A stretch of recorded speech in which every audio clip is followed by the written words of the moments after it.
சொல்லுமா. அண்ணா நான் பாஸ் ஆயிட்டேண்ணா. ஏய் சூப்பர், கங்க்ராச்சுலேஷன்ஸ். நான் சாஃப்ட்வேர் இன்ஜினியர் படிக்கலான்னு இருக்கேண்ணா. சூப்பரா படி, எல்லாமே நான் பாத்துக்கிறேன் சரியா. சொல்லுமா. அண்ணா ஆ அண்ணா நான் ஸ்போர்ட்ஸ்ல ஜாயின் பண்ணலான்னு இருக்கேண்ணா. அத்லட்டா? சூப்பரா பண்ணு, நான் உனக்கு எல்லாம் பாத்துக்கிறேன் சரியா. சரி. ஆமா, இந்த அபிலே இங்க பழக்கம் போல இன்னைக்கும் ஃபெயில் ஆயிட்டாளா? ஏய் இங்க இருந்தியா? ஏண்டி கத்துற? நான் ஒன்றும் ஃபெயில் ஆகல, ஆ பாஸ் ஆயிட்டேன். பாஸ் ஆயிட்டியா? எவ்வளவு மார்க்கு? நான் அதெல்லாம் சொல்ல மாட்டேன். சரி, நீ என்ன படிக்க போற? நான் ஃபேஷன் டிசைனர் ஆகலான்னு இருக்கேண்ணா. நீ ஃபேஷன் டிசைனரா? ஆமா. சரி, சந்தோஷமா இரு.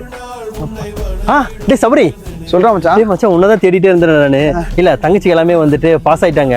ஸோ அவங்களுக்கு வந்து படிப்புக்காக நிறைய காசு செலவாகும். எங்கிட்ட வீட்டு டாக்குமெண்ட் இருக்குது, அதை வச்சு எனக்கு வந்து யார்ட்டையும் பணம் மட்டும் அரேஞ்ச் பண்ண தெரியாடா? நீ என்ன லூஸாடா? இல்ல லூஸா கேட்குற? படிப்பு முடிச்சா அடுத்து கல்யாணம் பண்ணி விட்டுறா. சும்மா படிக்க வைக்கிற அதை பண்ற அப்படிங்கிற. இவங்கெல்லாம் அடுத்து கல்யாணம் பண்ணி அடுத்து வீட்டுக்கு போய் விட்டுருவோம். அது கேள்விப்பட்டேன், உன் தங்கச்சி என்ன ஸ்போர்ட்ஸ்க்குலாம் போறேன்னு இருக்கா. அது இத்தினு குட்ட பாவாடை எல்லாம் போட்டு. சூப்பரா பேசுறடா. என்ன ஒரு தார்மீக சிந்தனை, எவ்வளவு பெரிய மனசுல உங்களுக்கு. பெண்ணுங்களா படிக்க கூடாது, வீட்டு வேலை தான் செய்யணும் அப்படிலாம் இல்ல. மச்சான், நீ எனக்கு வீட்டு வேலையை செஞ்சிருக்கியாடா? நான் எதுக்கு வீட்டு வேலை செய்யணும்? நான் ஆம்பளடா, ஆம்பளை. ஆம்பளை இல்ல?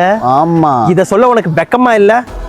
அது என்னடா, எப்ப பாரு ஒரு பொண்ணு வந்து வீட்டு வேலை தான் செய்யணும், வெளியில போய் படிக்க கூடாது, அதை பண்ணக்கூடாது, இதை பண்ணக்கூடாதுன்னு சொல்லிட்டே இருக்கிறீங்க. இல்ல நான் தெரியாம தான் கேட்கறேன். நீங்க சொன்ன மாதிரியே ஒரு பொண்ணை வந்து வளர்த்துறேன்டா, கல்யாணம் பண்ணி நான் கொடுத்துட்றேன். அவன் ஏதாவது ஆக்சிடென்ட் செத்து போயிட்டானோ இல்ல புறம்போக்கு வேலை செஞ்சு பின்னாடி வந்துட்டானோ என்னடா பண்ணுவீங்க? அந்த பொண்ணு அவளை காப்பாத்திக்கலாக்காவது படிக்கணும்ல, அதுவும் பண்ண மாட்டீங்க. நம்மளாம் வந்து எப்படி தெரியுமா, வீட்டுக்கு வெளியே பசங்க விளையாண்டுப்பாங்க தெரியுமா, அவங்களையே உள்ள வந்து கூப்பிட்டுட்டு போய் படிடான்னு சொல்ற காலத்துல தான் நம்ம இன்னும் இருக்கிறோம். ஏன்னா அதுதான் சரியும் கூட உங்களுக்குலாம். அப்புறம் ஏதோ பேசுவீங்கல்ல, இந்த ஒலிம்பிக்லாம் வந்துட்டு சைனா அவ்வளோ கோல்டு மெடல் அடிச்சுது, யூஎஸ் அவ்வளோ கோல்டு மெடல் அடிச்சுது அப்படின்ட்டு. இந்தியாவுக்கு திறமை எப்படா மதிச்சிருக்கீங்க நீங்கெல்லாம்?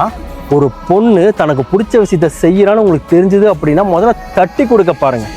இல்லையா, உன்னால முடிஞ்சதை பண்ணு. இல்லையா, பேசாம ஒதுங்கி போயிட்டே இரு.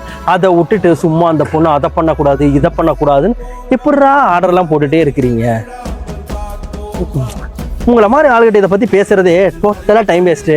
நான் வர்றேன். ஒரே ஒரு முக்கியமான விஷயம் என்ன அப்படின்னா, இப்போ வந்துட்டு ஒரு பெண்களுக்கு வந்துட்டு கல்விங்கிறது ரொம்ப ரொம்ப முக்கியம்தான், இல்லைன்னா சொல்லவே வரல. ஆனால் 24 மணி நேரமும் ஒரு பையனோ ஒரு காவல்துறையோ வந்துட்டு ஒரு பெண்ணை வந்து பாதுகாக்கவே முடியாது. உங்களை நீங்கள் தான் பாதுகாத்துக்கணும். ஸோ அதுக்கு படிப்பு கூட தற்காப்பு கலையை சேர்த்து கற்றுக்கணும். இது ஒரு அட்வைஸ். இது அட்வைஸாக எடுத்துகிட்டு நீங்கள் உங்களை செல்ஃப் டிஃபென்ஸ் பண்ணுறதுக்காக, உங்களை பாதுகாக்கிறதுக்காக நீங்கள் கற்றுக்கணும். அவ்வளோதான். தேங்க்யூ. ஜெய்ஹிந்த்.